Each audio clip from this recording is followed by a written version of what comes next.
Alright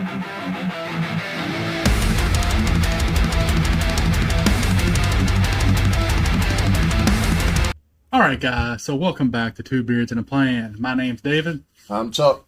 and today we're going to talk about the skills and core things you need to know versus having the most modern, latest and greatest tools. I personally suggest you get out once a month, twice a month, and practice building a fire. If you don't already have the skills, what's the word I'm looking for? The foundation. Proficient skills. Yeah, so having the foundation to build a fire is a prime example. If you can't build a fire with a flint and steel or just a common big lighter, using these pull start fire starters and things aren't going to do you any good, especially when you don't know how to build the fire. Foundations are critical. And practice, guys. And do that in a safe way. Yeah, and then, the verses, it's the same as having, then what are you going to do when your latest and greatest chainsaw, water filtration, camper van runs out of gas? At that point, you need to have a plan and then know how you're going to go forward without it. I'm going to need you to draw that up for me, Dave. I don't think I've ever seen one of those. I'd like to see your rendition of that. The patent's pending. We can't talk about it, me and my Chinese counterparts. Okay. Well, I definitely don't want to end up on their bad side. So, guys, like I said, you need to have a good set of core skills of how to build a shelter, how to make a fire, how to cook, and how to filter water without all the handy-dandy doodads and gadgets. Well, David, at the house, I have everything I could possibly need in a survival situation. However, I do try to keep a to-go bag handy. Of course, I have a way to start fires. I keep a folding saw in there in case I need to gather firewood or build a structure. Keep a hatchet handy. Just the very basic things that you're going to need should you end up without your home. Yeah, and a couple of things, that we need to touch on are, even if it's just at your home and you don't have two sets, but you need to have a set. A basic set of hand tools, not power tools, hand tools. And know how to use those hand tools and what they're good for. Vice grips, channel locks, those are two of the very basic things that I recommend everybody have. If you have nothing else, that's a $20 investment that will go a long way in an emergency situation. It's not going to fix all your problems, but it'll definitely get you on your way. Yeah, one of the biggest things I've seen people overlook over the years, and something I've used more times than I care to admit, is a manual screwdriver with the turn crank. If you can find one of those for a good price, they are worth their weight in gold when you ain't got no power. Personally, I like the 6 or 8 way screwdrivers, the ones that have the Phillips and flathead on either end of a bit that you can take out. It's a 1/4 inch drive on one end and 5/16 on the other. They make nut drivers that are the same way for electricians. Like I say, it's not great for every scenario, but it'll get you through a lot of them. But once again, so it's you need a good set of manual tools. Something, number one, having them, and number two, the most important part is knowing how to use those tools and possibly repair them if they break, or find out, when you use them, you're going to find these weak points and maybe have to find a better product. That's a fact, David. I had a ratchet fail me not too long ago. Stanley Fat Max, I believe. And the ratcheting mechanism failed in it. Luckily, I had enough know-how to take it apart and just need a little bit of lube.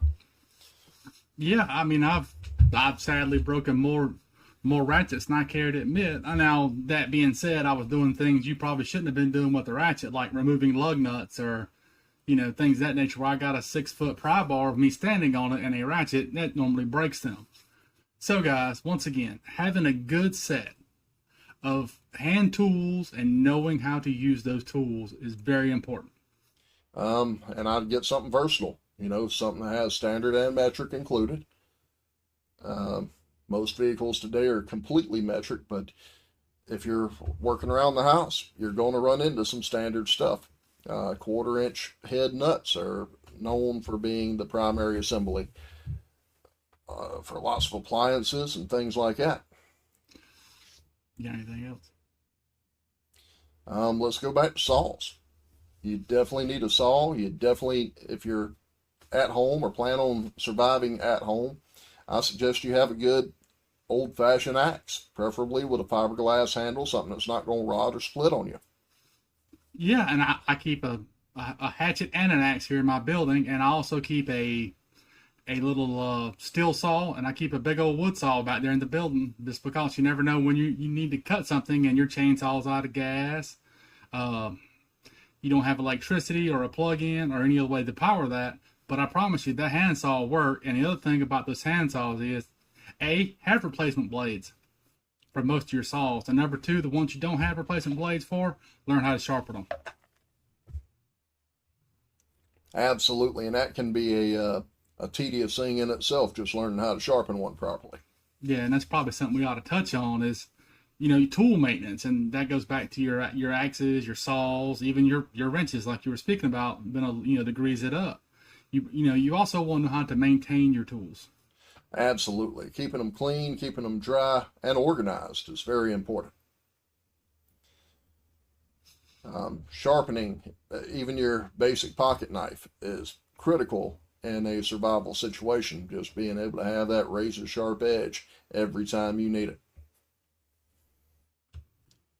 I wonder if anybody out there is offering a class on this, Dave.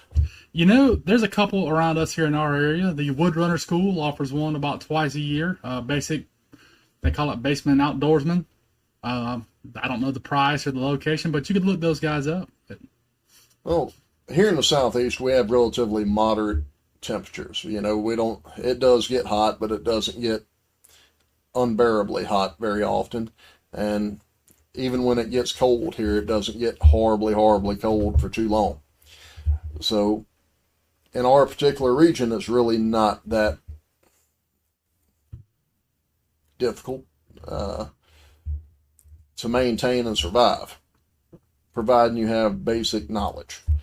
Now, some folks that live further up north, I can see where that would be a problem, having to learn how to make snow caves and things like that, or just stay hydrated if you're in deep Texas.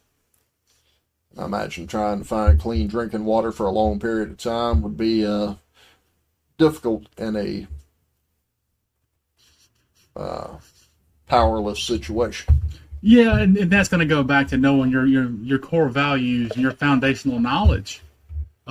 Knowing your environment, where you live, what is around you. We're very fortunate here to have 2 different rivers and a bunch of creeks and a lake. There are many ways you can find water here. But say if you live in Arizona, you live there, you need to know how to source that water and keep yourself cool during the day and warm during the night in the desert, if you're there. Not to mention the critters you have crawling around. Like, what do we have? 6, 7 venomous snakes. I'd hate to know how many spiders we have that'll make you sick. But thankfully, we're not near as dangerous as, let's say, Australia. Yeah, unfortunately, in Australia, everything apparently is trying to kill you. But once again, so it goes back to know your area. You need to know what you need to know. And if you're traveling or moving, research it. Do a basic rundown of where you're going to be.